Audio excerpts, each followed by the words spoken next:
I just wanted to have a rant about insurance companies and other organizations that make promises when they want for something from you, but actually when you try and cash in on that promise, it doesn't work out as they say. So let me give you an example. With car insurance, when you purchase insurance, they'll say, "Oh, do you want to add this like legal protection on? It covers you for £1 million."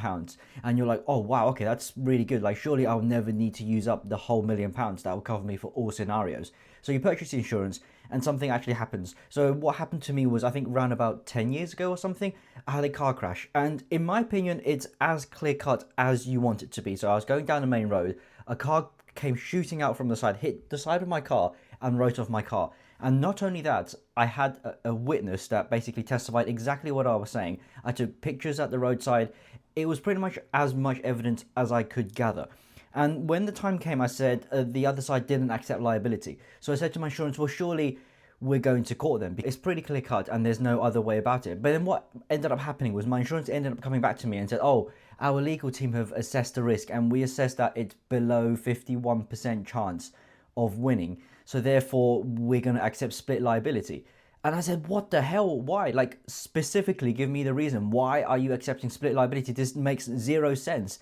And then they just kept repeating the same line. Our legal team, it's below the 51% risk. So basically they have this get out clause. So even though technically you're covered for £1 million, but this 51% clause, they don't even explain why. It's completely opaque. They can just give whatever reason they want. And my interpretation of it is basically if it requires any effort from them at all, they can just refuse, even though technically you're covered.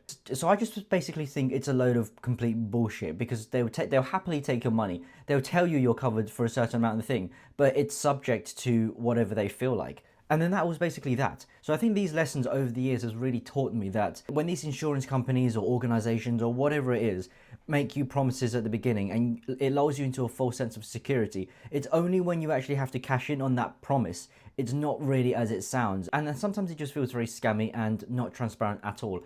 But yeah, for sure, definitely the insurance one, like, be very careful of that. It doesn't just apply to car insurance, it applies to a whole host of stuff. So if you're ever buying insurance for whatever it is, just really ask about that. Ask about the 51% rule and make sure you check track record of the insurer, because just because you're insured, they can just come back and quote this, cite this 51% rule. They don't have to tell you why they think it's below 51%. They can just say, "I don't really care that you're insured. We think the probability of going to court is below 51%. Therefore, we're not going to use the resources. We're not going to cover you as you've paid for, because we just don't want to."